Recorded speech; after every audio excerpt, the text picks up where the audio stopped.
1977, George Lucas formed a legacy. Force is with me, and I am with the Force. Inspired by mythology, his saga has become a passion for many. Feel the Force around you. His legend has become our story. It's true. One of resistance. We are the spark that'll light the fire that'll burn the First Order down. Rebellion. Rebellion is built on hope. And redemption. I am a Jedi, like my father before. This is Star Wars Reactions. Remember, the Force will be with you, always. Well, hello, everybody, and welcome. Welcome to Star Wars Reactions. We are so happy that you are joining us again. If it's your first time, we're so thankful you're joining us for the first time. And of course, if you're returning, welcome home. Let's get introductions out of the way because we're going to have some fun in this episode. My name is Aaron Harris. I am one of your two hosts here. And the other host, he is the Zeb to my Ezra. He is the David Motters. What's up, brother? Hey, man, back on with you. Thank you so much for your Saga World News edition last week. I love that. You updated me on San Diego Comic-Con information. That was very cool. I love it. And so thanks for holding down the fort. I was looking forward to jumping back on with you after, big coverage of Acolyte. So I'm ready to react tonight, and we're ready to rock. Absolutely, we are. I'm glad you enjoyed that, and I hope everybody else did too. We are going to try to do that a lot more frequently because I know with our regular episodes, we don't get to cover news as much as we'd like to, but because usually we're so in depth with our discussion and breakdowns and our reactions that we just doesn't leave us a lot of time for news. So we're going to try to bring you the news from around the saga every other week to fill you in on what's going on and what you're missing and what's coming. Just things we don't get to talk about during these shows. So definitely be on the lookout for those. Yeah. So, well, this week we are sitting back. We're coming off of the heels of the Acolyte series, and it's been a busy time because of the Acolyte that we decided to sit back and bring back our Random Chatter series. This will be the 6th volume of the Random Chatter. This is basically, if you're not familiar with, if you're new and not familiar with Random Chatter, this is basically where we just sit back and we just talk about whatever we want to. There's no topic. There's nothing planned. This is literally us just shooting from the hip about things that are going on in Star Wars, things that we like, we don't like. I mean, we have a couple things jotted down which we could talk about, but it's literally whatever we feel like just to have some fun. And literally this is about as close as you can get to sitting down with somebody at a coffee shop and catching up is literally what this is. Right, David? That's right, man. Yeah. Random Chatter. Of course, we got our reactions chat. We do those with different guests. And then, of course, I guess vintage reactions that we do on the Ewok series. And eventually we'll get through all those. We'll probably do droids as well, right? The classic 80s animated stuff. So, yeah, so we've just kind of got a few different types of shows. And so I'm glad. I'm glad we're back to one of these. It's been quite a while, actually. It has actually. And I can't believe how long it's been because I looked it up when I was putting together the show. I really have a hard time saying show notes because we really have no notes. But it literally the last Random Chatter we did, Volume 5, was episode 77. Yeah, that was, and for the record, y'all. Episode 77 was released February 25th, 2022. It has been over 2 years since we've done one of these, David. Yeah, I couldn't believe it said that. I was like, no way, we had to have done one in 2023. And then you started to reel through all the series that we covered. I'm like, oh wow, we didn't. Yeah, well, 2023 was packed. I mean, between the rest of 2022 and 2023 was packed. I mean, with Bad Batches and Andor and Obi-Wan and Ahsoka, and I mean, there was just back to back Tales of the Jedi, Tales of the Empire. I mean, it's just been back to back to back to back series with Star Wars. It's been glorious, but you just with so much going on, sometimes you lose out on random craziness like you're about to experience. So Yeah, that's right. That's right. but it's been a blast. So I honestly, I don't think I would trade it for anything else. So Yeah, I don't know. There's been so many series, and I think sometimes as you reeled all those off, that's a lot of content, and so we've covered it, and so yeah, it's just nice to get a kind of a free form kind of flow tonight. Oh, absolutely. So it makes it nice, makes it easy. So now, one thing I know, since we're just going to go ahead and start shooting the breeze. One thing I did want to do, because we did all the episodes of the Acolyte, and we're now a couple weeks out from the finale, and we've had time to digest the finale, digest the whole series. I wanted to actually just pick your brain and get your final reactions overall to the whole series, and what your thoughts were on now that it's over and you've had time to look back and dwell on it, and you've not rushing to prepare for a show. Now that you've had time to sit back and fully digest the entire story that played out, what were your thoughts? Yeah, I was talking to some friends tonight. They knew I was recording tonight. We had some dinner, and then I buzzed home so we could do this episode. And we were talking about Acolyte a little bit. My buddy, he'd watched it all. He's watched all the series. He's not as big a Star Wars fan as us, and he really enjoyed it. And I, looking back on it, I think about last week when I jumped on the Coffee with Kenobi Network, the main show there with Dan Zare, and I was also on with Father Jimmy Morgan, and I started thinking about it. That series, really got me thinking about all these really big, wide, very in-depth subjects. And Aaron, we were covering them on our show when we covered episode 7 of the series called Choice, and then of course episode 8, which was the season finale of it. Big issues like free will and determinism,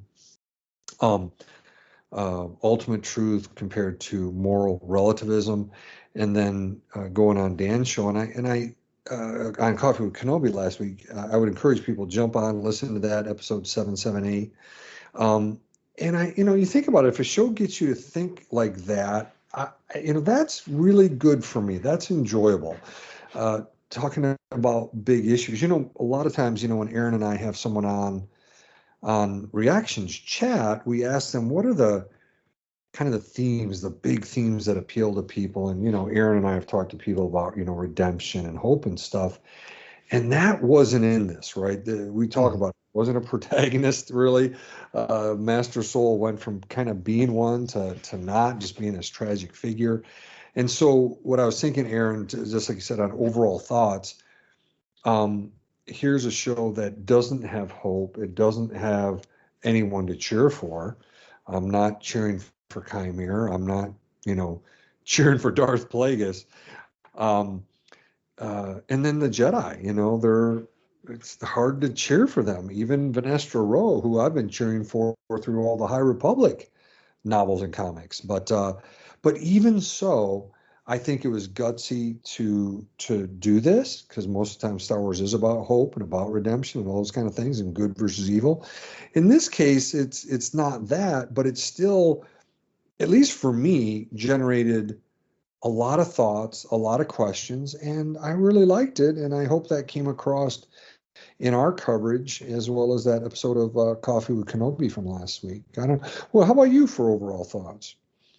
Well, I actually have been thinking about that a lot since the series ended, because trying to decide, when I want to do a rewatch and everything, this to just relive it. Because honestly, I thoroughly enjoyed the series. And it's I had, and I'll admit, halfway 3 or 4 episodes in, I had to stop rooting for people I thought were good guys or bad guys. I had to stop rooting for my favorites because they were all dying. Um, so that kind of threw me for a loop. I kept going back, honestly, thinking about this and seeing all these main stars dying. I was sitting there watching this, and I'm thinking, I go back to Rogue One when they were in the story from when they were in script writing, and they had written it, and they had most of the main. They pretty much had everybody survive the Scarif, and Lucasfilm was like, well, why is everybody alive? And they're like, well, with Star Wars and Disney, we didn't think we could kill everybody. Why not? So they rewrote it and killed everybody. So it kind of still hard to wrap my head around everybody just dying. And it's just, but it was so fantastically done. I just really enjoyed it. And I know there were a lot of people out there that didn't, which, that's fine. That's fine. And I actually had a heart to heart with a friend of mine the other night. When we went, well, Robbie, David. What? I had a heart to heart because he hadn't watched it. He had just heard all the vitriol online and had stayed away from it. And we had a heart to heart while we were in the car driving to watch Deadpool and Wolverine, which, by the way, was probably the craziest movie I've watched in a long time.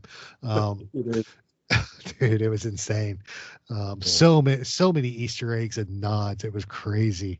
If you could get past the language, it was, and just the simply gratuitous violence, it was actually just so full of Easter eggs and throwbacks and nods, and they took some shots at Disney. I was surprised they took, but that's besides the point. But there's a Carabas moment there as we went off on a tangent, but we had a heart to heart about it, and had talked it out. And I'm like, it's not. You got to give it a try. I mean, it's not. I mean, a lot of his concerns were way people were interpreting things from the show, and I'm like, can you interpret things one way? Absolutely, but it's a stretch. But so now he's going to sit down and binge watch the thing and give me a real opinion once he's done that. But I thoroughly enjoyed it. And I'm not, and I know there's a lot of people out there that saying, if you love it, it's because Disney's paying you. Disney hasn't given me a penny. Yeah. Trust me. You and me, man. They gave us nothing. Except the joy of the shows that we get to watch. And it's in this case was legit. I thoroughly enjoyed this show. And if you've listened to David and I for any length of time, going back beyond Star Wars reactions into when we did Resistance reactions and so forth, we had no problem telling you, yeah, this is, we have a hard time talking about something because, we don't want to talk negative. So we try to find the most optimistic approach to it. So we try to talk about what even if it's something we don't like, we're going to find something we like and talk about it. But we're going to tell you we're struggled with the episode because we just struggled with it. We're not going to lie to you. We're going to tell you the truth all the time. We don't like it. But this is what we liked about it. Yeah. And we've always done that. Although I can remember when we were doing Resistance, there was 2 episodes back to back that were just nails on a chalkboard. And I was like, I finished watching each of those episodes, and I was like, Oh Lord. what do we what do we do? I know, and we covered it, and that's why I was glad we had a creature corner, because that saved us almost every time. Like I could say, "Hey, let's talk about this creature," and I don't know, it's probably good practice to go over something where not every episode is very good. Some were, Mhm. like we said, staggeringly deep, and I'm sure you and I Well, said kids didn't get it, but going back to what you said, we're not we're not on Disney's payroll. There's no. no there's nothing, it's just, we do this. Disney obviously spent $180 million to produce this thing, and we Yeah. get to watch it.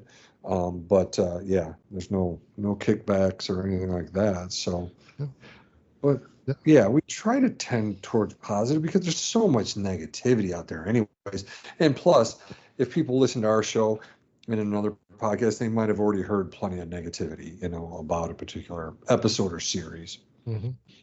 Yeah. Absolutely. Absolutely. And if you want a more recent example, go back to season 3 of Mando, with the Yeah. when they went to that one planet where Jack Oh, Black and Lizzo were the oh, governors of the yeah. guest starring as the governors of the planet, which that was a rough episode. And I love Jack Black, don't get me wrong. Me too. Me I too. love Jack Black. The What a dude cracks me up. yeah. But at the same point, that episode, I was like, dude, no, no, dude, no. Um, Well, but yeah. And I don't think they really did that in season 1 or 2. no, there Uh, was yeah. there was nothing I struggled with in 1 and 2. But that's third season. That episode came up, and I was like, ah.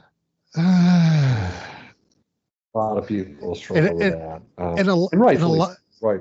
Well, and a lot of it was Jack, don't do this.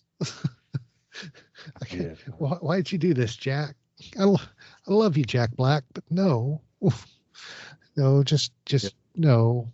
I don't know, that I don't want to go down that rabbit hole. So, but it was, but yeah, no, We said random chat, or it just goes yeah, anywhere. we went random. It goes anywhere. So yeah, but Acolyte, I enjoyed thoroughly, and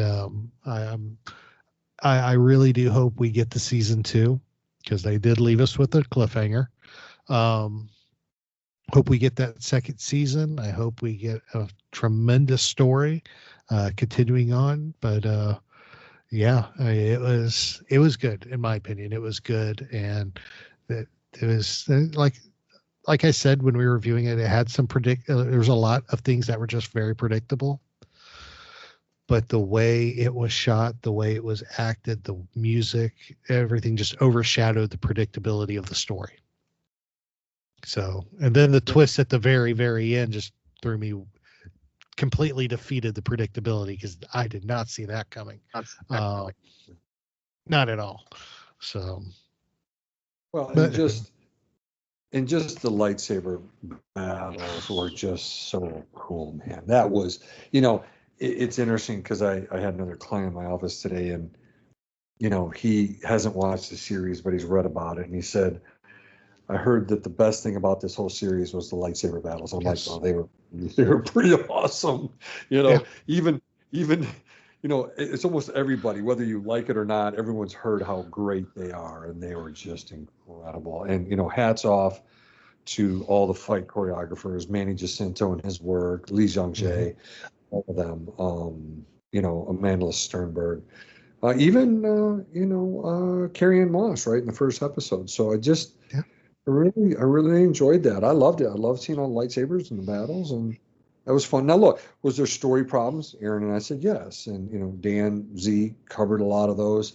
Aaron and I talked about Basil, and looking back on that, what is the point of that in terms of moving a story forward and so on and so forth? But a little bit of stuff there. But overall, yeah, every story has issues, a little, issues, but yeah, overall enjoyed it.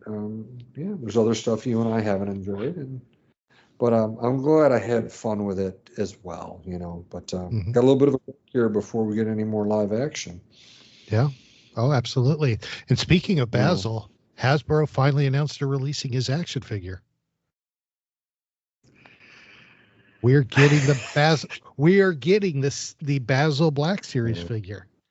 So I was wondering if that was the only reason, like a cute little figure they could sell a lot of action. That's like it. Like that. There's very confusing character. It could be. I mean, honestly, I've kind of steered away from Black Series because I used to, when Black Series first launched, I made it a point to get every figure that was released. And I did that for the first couple of years, had a huge Black Series collection, and I ended up selling the majority of it off about 2 years ago.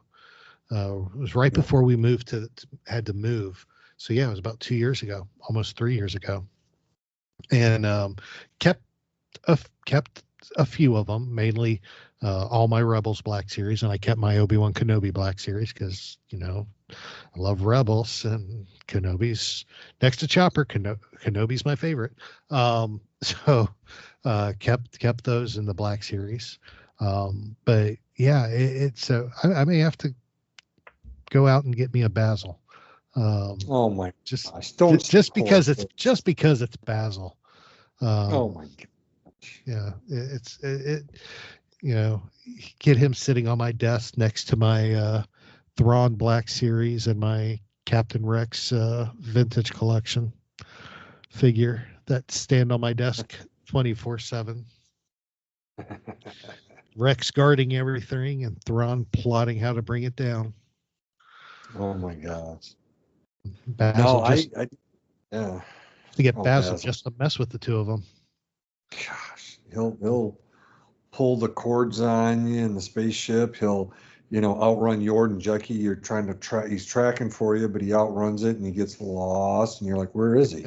I'm like, what is the point of you, dude? If you're the Jedi, they're looking to you for help, but then you ultimately realize, wait, they don't really need you to track. They really do sense things. Yeah. Boy, it's that's one of my biggest hangups of Acolyte was Basil. But yeah, I could see that. It was a very there's a lot of questions about that, and the why he did this, why he did that, especially when he started yanking the cables and stopping Saul. But I was watching actually a TikTok the other day when I was after I posted the calendar shop for the day. I was scrolling through TikTok and I came across a video, and I'm trying to remember who posted it. I can't for the life of me remember who posted it, but they were talking about Basil, and they were like, everybody's confused why he would do this. What side's he really on? He goes, honestly, he's on the Jedi side, because what was Saul doing at the time when he yanked the cords on the thing? He was disobeying orders from the council by going after Osha, or well, actually that was May, going after May there on Brendok. So he was disobeying council orders. Of course, Basil's pretty much everywhere, ears to the ground, so he knew he wasn't supposed to be doing that. He was supposed to be waiting at the other planet for them to arrive, and didn't. So he was trying to stop Saul from disobeying any more orders. So at that sense, of course, makes sense, because when they do get to Brendok and the Jedi arrive, what's the first thing he does? He runs up and rejoins the clan of Jedi led by Vernestra. So it makes sense. Yeah. Makes some sense there. All right, we'll go with it. We'll go with it. Oh boy.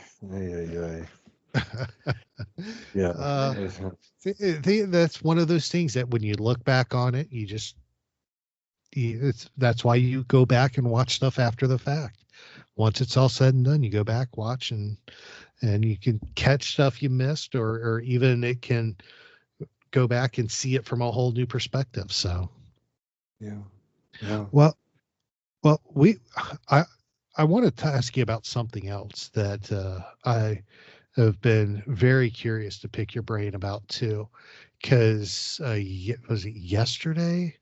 No, a couple days ago, 2 days ago, we got the first look at Skeleton Crew finally.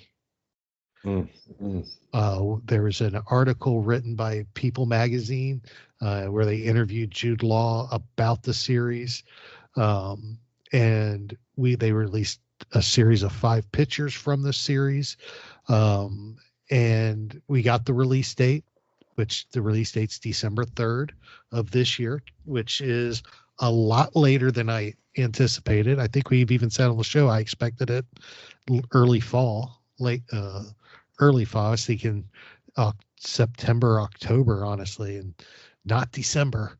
But December 3rd is the release date. So I get it the week before my birthday, which will be fun. Which reminds me, I got to look. So December 3rd is a Tuesday.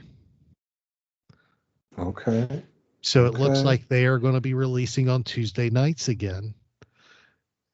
So that will be, I like it when they do that. All right, what's your thoughts? Between the 3:00 on Wednesday morning or the 9 p.m. on Tuesday night, which release do you prefer? Oh, I've liked it. Like when they started with Ahsoka, like they were going to do a Wednesday, but they made it Ahsoka Tano Tuesdays, and I like that they've done that with Acolyte as well. Did they do it with Bad Batch season 3, or was that the traditional Wednesday release? No, it was the traditional. It was traditional Wednesday with Bad Batch. There was no. They only did it with Ahsoka, and they did it with Acolyte. So now it looks like we'll get it done with the Skeleton Crew. So. Yeah, I like it because it really helps with the issue of spoilers, right? People are generally like I was sitting down at 9:00, right? You and I are Eastern time zone, and yeah, a lot of our friends in the Central were 8, and of course all the way out west it's 6:00, and it feels like it cuts down on that, doesn't it? To you on the spoiler stuff, like we can all kind of watch it. For the most part, I think it does. Yeah. Definitely, for the most part, I think it does, because it gives people more of a chance to if you're working during the day, or if you have to get up early in the morning for work, you still usually up by 9:00, even on the East Coast, where you can actually watch it before you go to bed. And if you're, in my case, you watch it, get totally psyched up, and are up for another 3 hours before going to bed. But either way, you get to watch it, and you don't get it spoiled, unless you are brave like I was and waited 3 days to watch the finale, because I didn't want to spoil my discussion of the previous episode. So, which fortunately I did not get spoiled. You did a good job on that, buddy. I try. So. It was good. So, but yeah, we got the first look at Skeleton Crew, and we got the character names for the main stars of Skeleton Crew. We got the release date, like I said, December 3rd, and I like, and from what Jude Law said in the interview, apparently there's going to be a lot of Easter eggs from what he said with the original movies. So that's something that piqued my interest. So I'm really looking forward to that. And of course,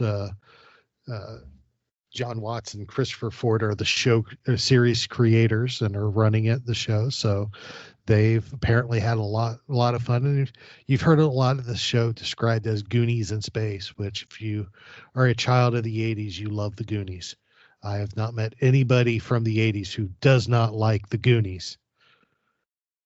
That's right.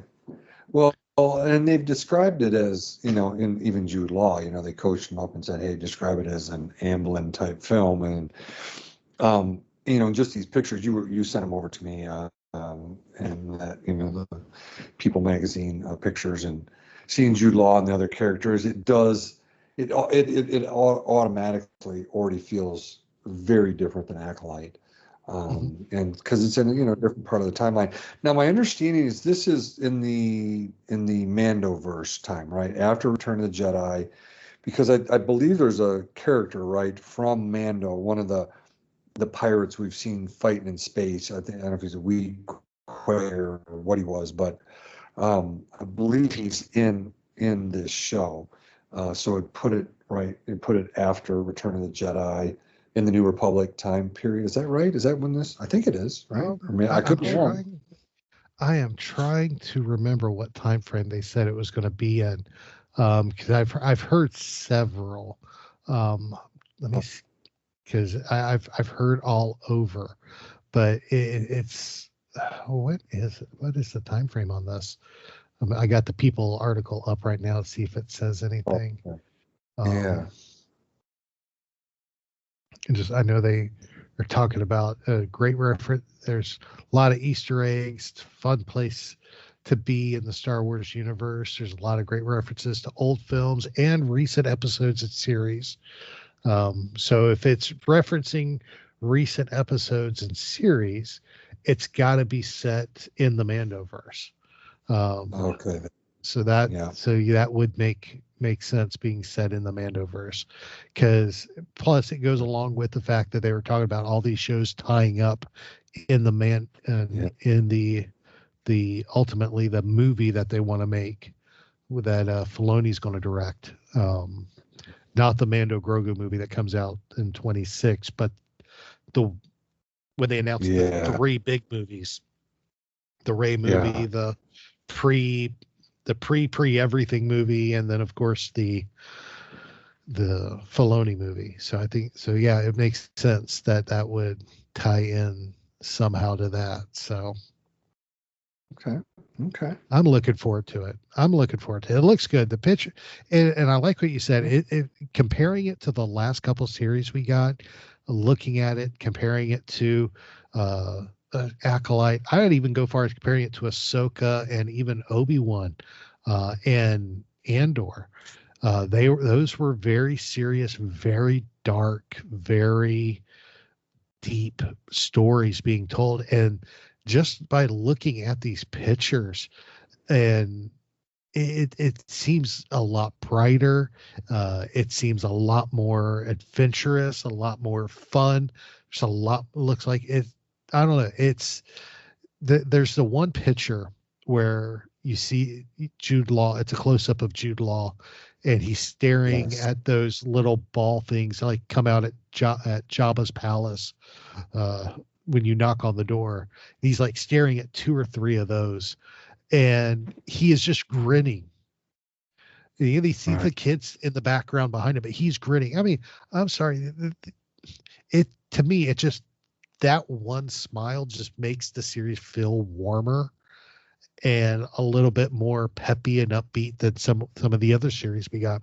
And that was even addressed by Jude Law in the interview with People, where he was talking about how much fun that it was. And he goes, the one thing the directors had to keep telling the kids when they were shooting was stop smiling, because they were having so much fun. So it's just shooting the series that they had to tell them to, not come on, let's bring it down a notch. But everything in this show looks like it's fun, looks like it's enjoyable. It's a lot of fun, is what it appears to be to me, based on those photos, and even just based on what Jude Law said in the interview. So I'm looking forward to this. I'm curious to what the full story is, because I know the article gives it a description where gives a little bit more of an in-depth description of the series. they're basically saying when four kids make a mysterious discovery on their seemingly safe home planet, they get lost in a strange and dangerous galaxy. Finding their way home, meeting unlikely allies and enemies will be a greater adventure than they ever imagined. Yeah. And you know what? That matches up with December, right? Holidays. Yeah, I wouldn't really want to be watching Acolyte during the holidays. Oh no. That That was right in the middle of summer, really no holidays. I mean, I know we had 4th of July, but there's a lot of lightsaber fireworks, but it's this sounds like it matches up better with the time of year as well. And so, like you said, Aaron, after Kenobi, after Ahsoka, after Acolyte, yeah, give me a little hope. give me some fun, give me some laughter, give me some Amblin type movie that's Goonies based or kind of like that. Yeah, let's go. A little lighter fare, right? Lighter yeah, fare. I think so. And it's going to be great. I'm looking forward to it. So, and a little break between now and then. It comes out December 2nd, or excuse me, December 3rd. So we got some time between there. And the only thing that I'm aware of that has been scheduled for Star Wars is the Lego Star Wars Rebuilding the Galaxy special, Right. which comes out in September. So, I mean, we're going to have we have a month till that. Then we got a couple months after that before we get a Skeleton Crew. So we're going to have we're going to have breathing room. Oh, definitely. Definitely. So, but it's going to be no, it's a bit of a break. We've had a lot of content, like we said. Almost all of 2024 has been covered with content, quite honestly. Yeah. So a little bit of a break. Yeah, it's been busy. So we get a little bit of a downtime unless they surprise us with something and go from there. So, oh well. Well, let's do this. Let's take a quick break. 'Cause there's something else I wanted to talk to you about real quick,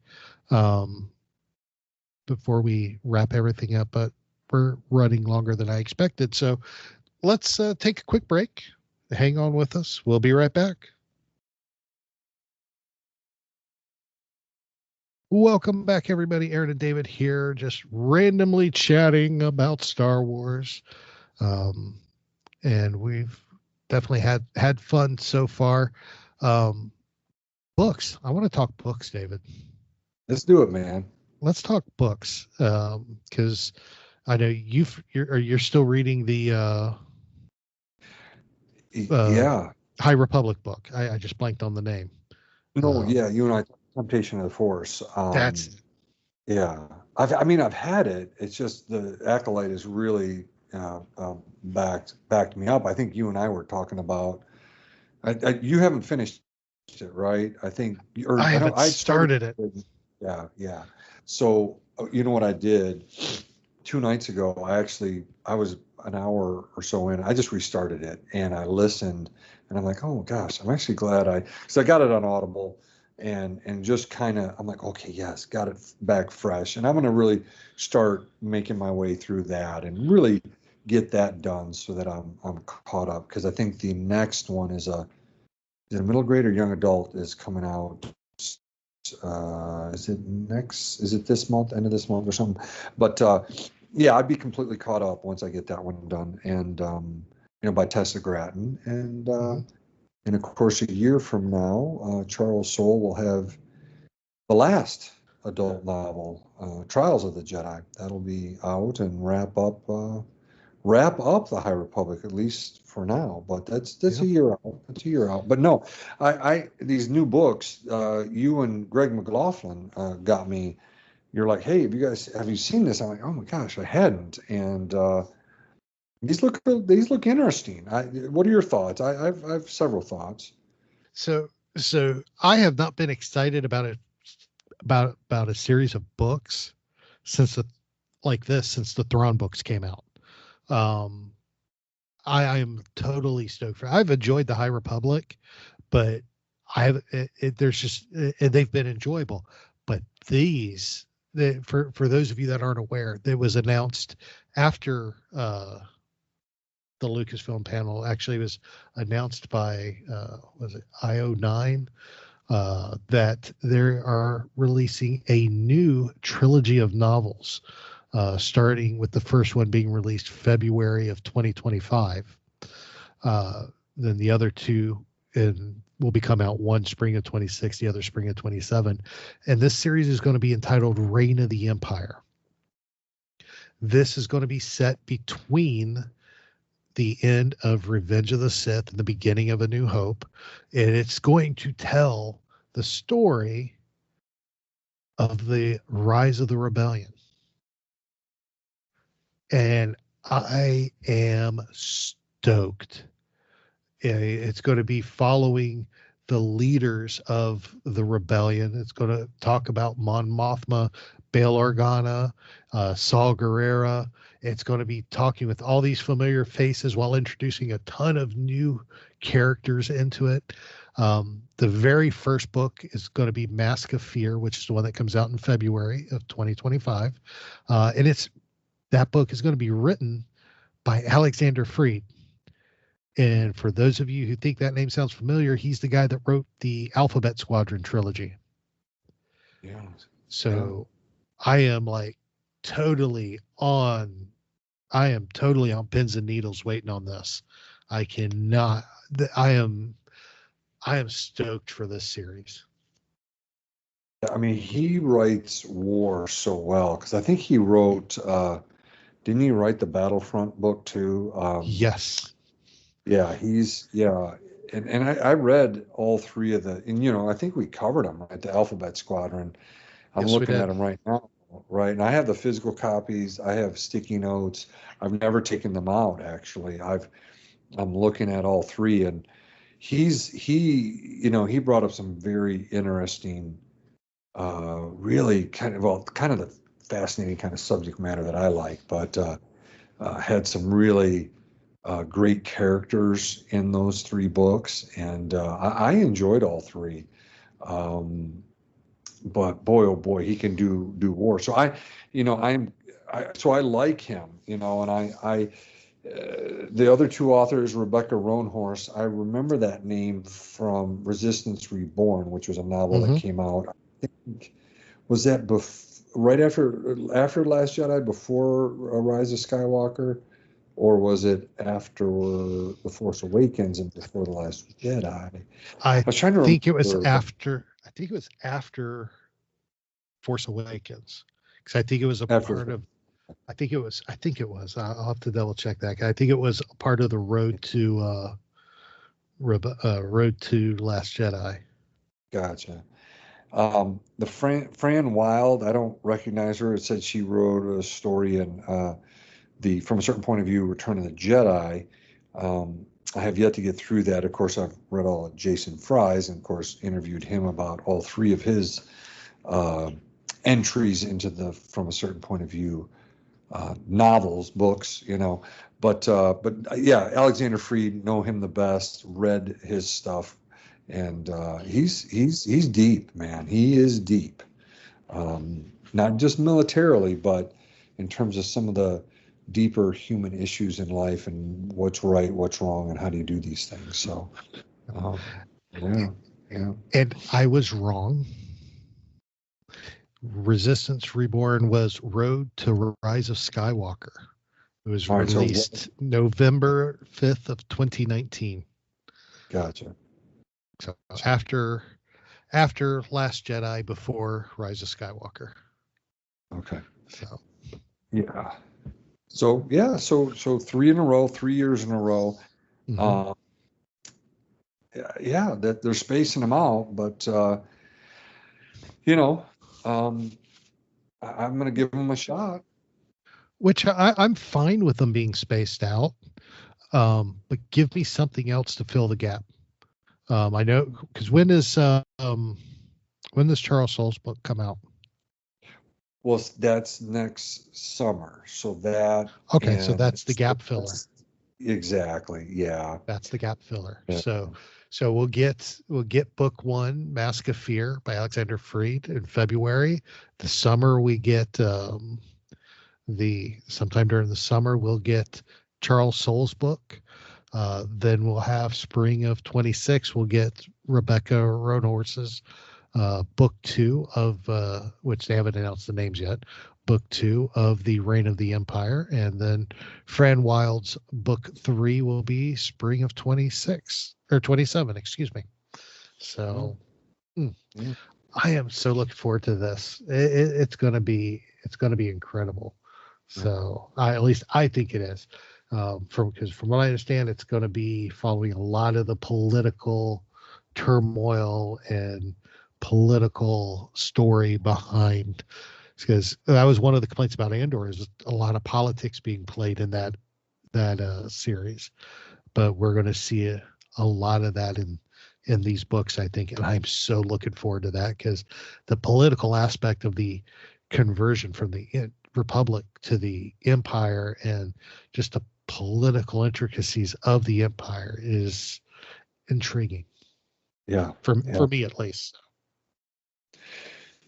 Yeah, I mean, I think for me, I was like, man, really more of how does the, I thought we saw the rebellion, but I think the thing that's pulling me in is what one is Alexander Freed, but the other, so there, it's Mon Mothma, it's Saw Gerrera and Bail Organa, and those are three characters. I loved Mon Mothma in Andor.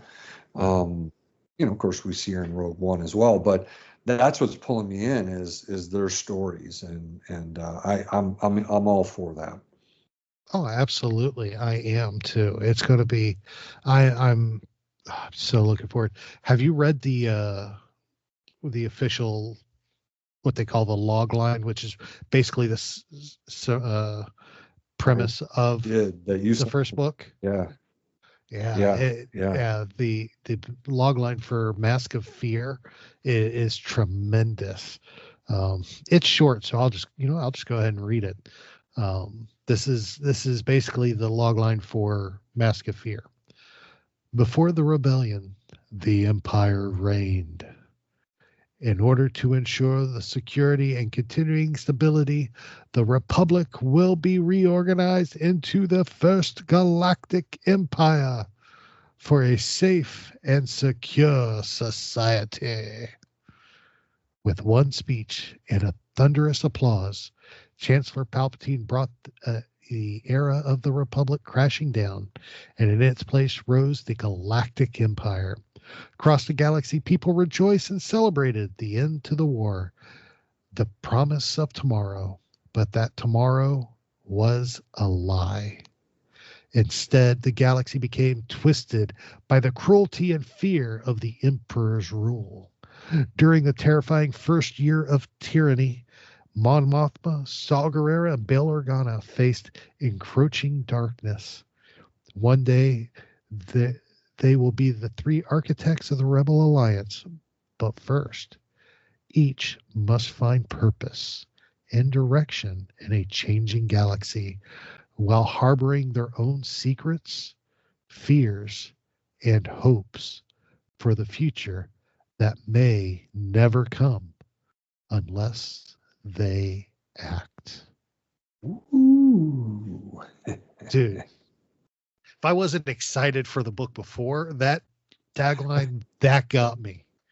Because as soon as I found out they announced it, I was stoked. Then I read the article on Gizmodo with the info from Myo9, and I read that logline. I was like, I'm hooked. I'm done. Take my money. Take my money. Yeah.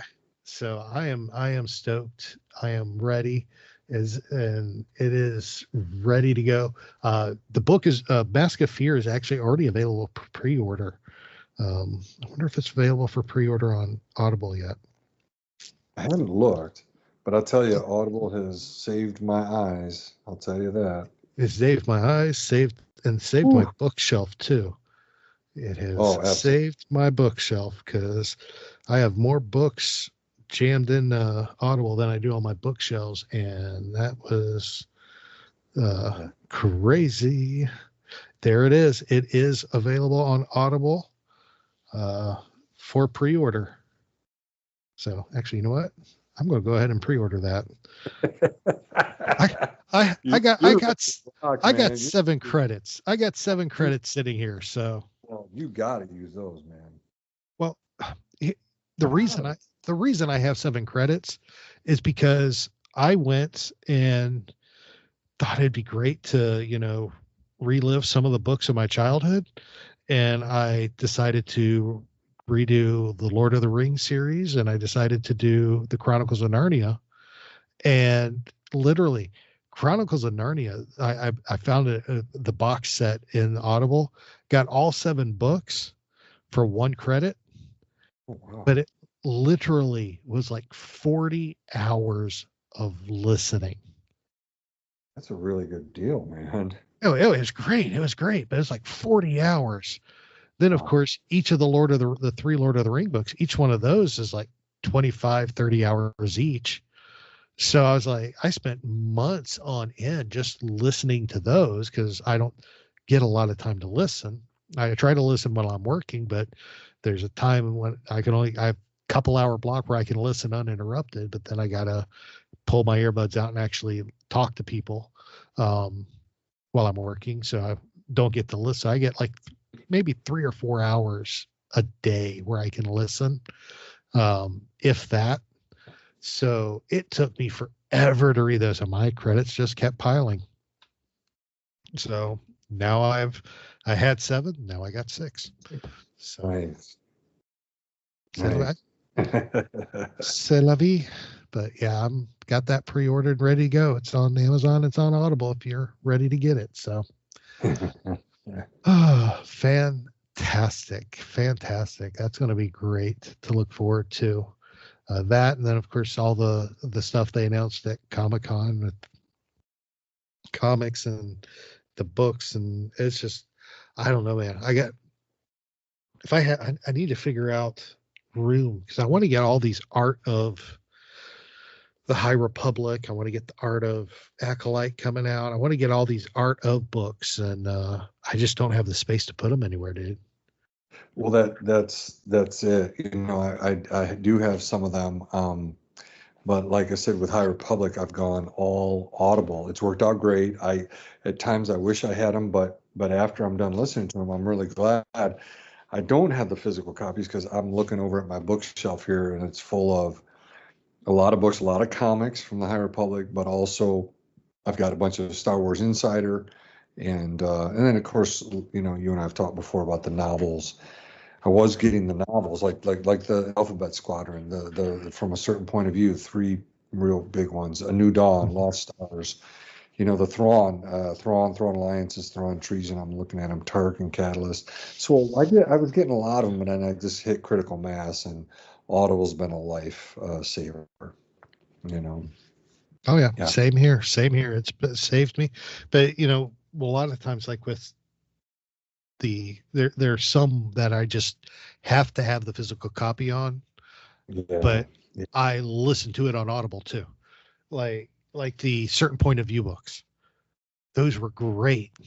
Yes. And I would listen to them on Audible, and if there were specific stories I wanted to go back and I felt like I didn't get I didn't get all the detail I needed from the Audible, I would go back and physically read, because I had the physical copy, read the story again, then listen to it a second time, Yeah. just to make sure I fully understood the story, and those were so well done.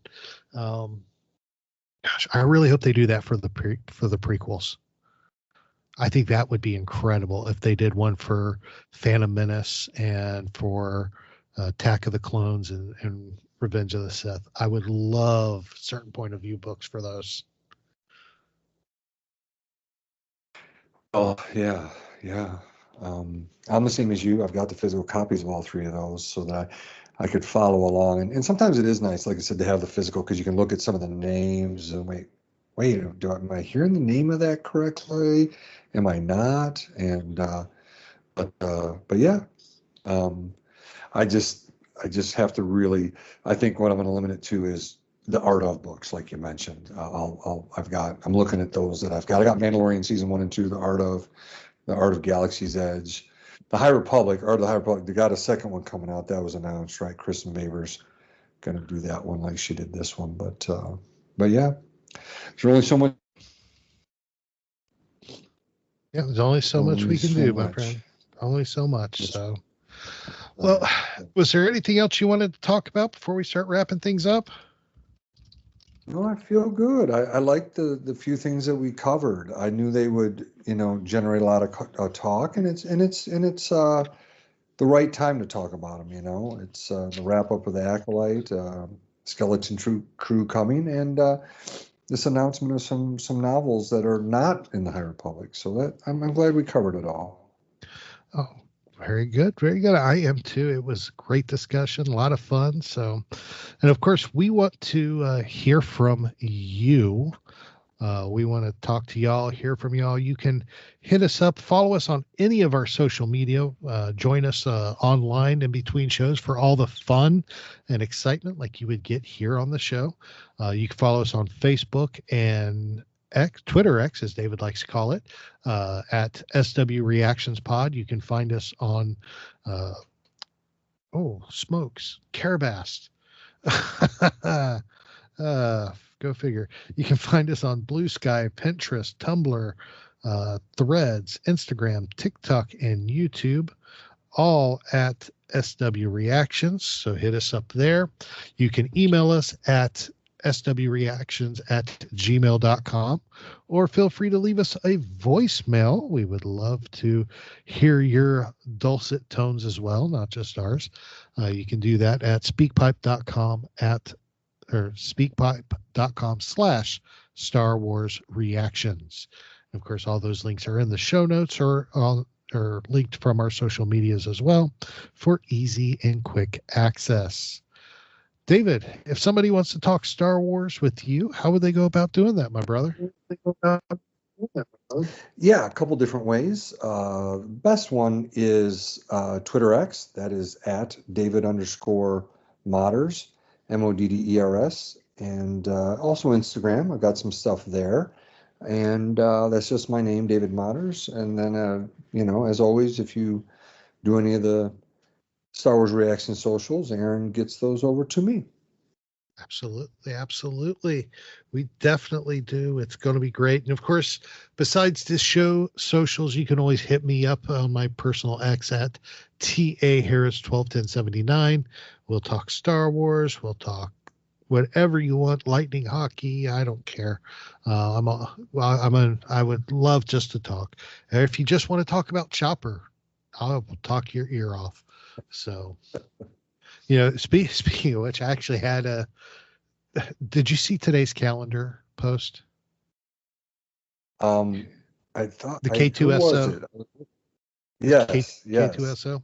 So posted that and gotten a lot of great response on it. K2SO. I love K2SO. But Louise M over on Blue Sky gave me the best response to that one. She goes, she goes, one of my favorite droids. Number one is always and forever Chopper.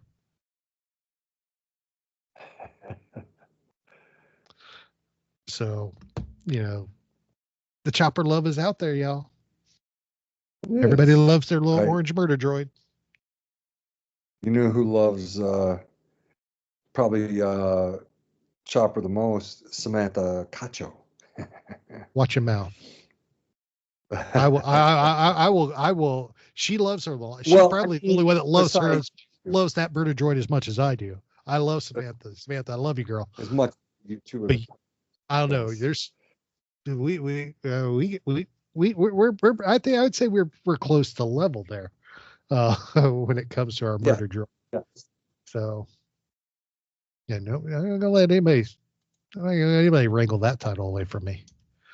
So that's right. No, I meant after you. Okay. Nice save. Yes. Well, David, we can't end the show without, everybody's favorite part of it. My psychology corner, of course. Right? Yeah, Oh. sure. That I said favorite part, not the second favorite part. I love the psychology corner though. I'm talking about the Star Wars dad joke of the week though. All right. Well, let's go. Let's do it. All right. Star Wars dad joke of the week. David, here we go. Did you know that the rebels ordered 12 B-Wings for their fleet, but 13 ships arrived at the Battle of Endor? It was a freebie. Oh my. Freebie.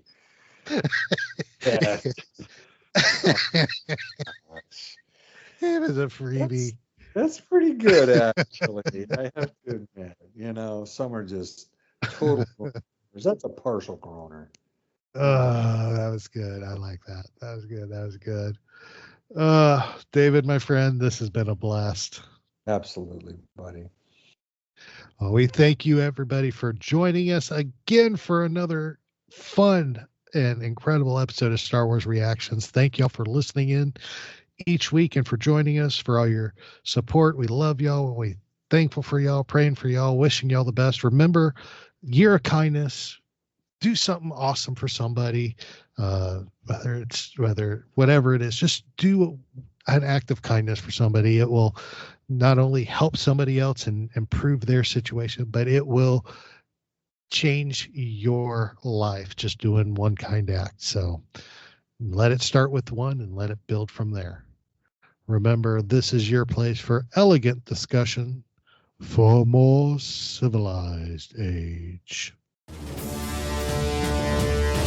This podcast is not endorsed by the Walt Disney Company or by Lucasfilm Limited. It's intended for entertainment and informational purposes only. The official Star Wars website can be found at www.starwars.com. Star Wars. All names, sounds, and any other Star Wars-related items are registered trademarks and/or copyrights of Disney and their respective trademark and copyright holders. All original content of this podcast is the intellectual property of Star Wars Reactions unless otherwise indicated. Star Wars Reactions. Elegant discussion for a more civilized age.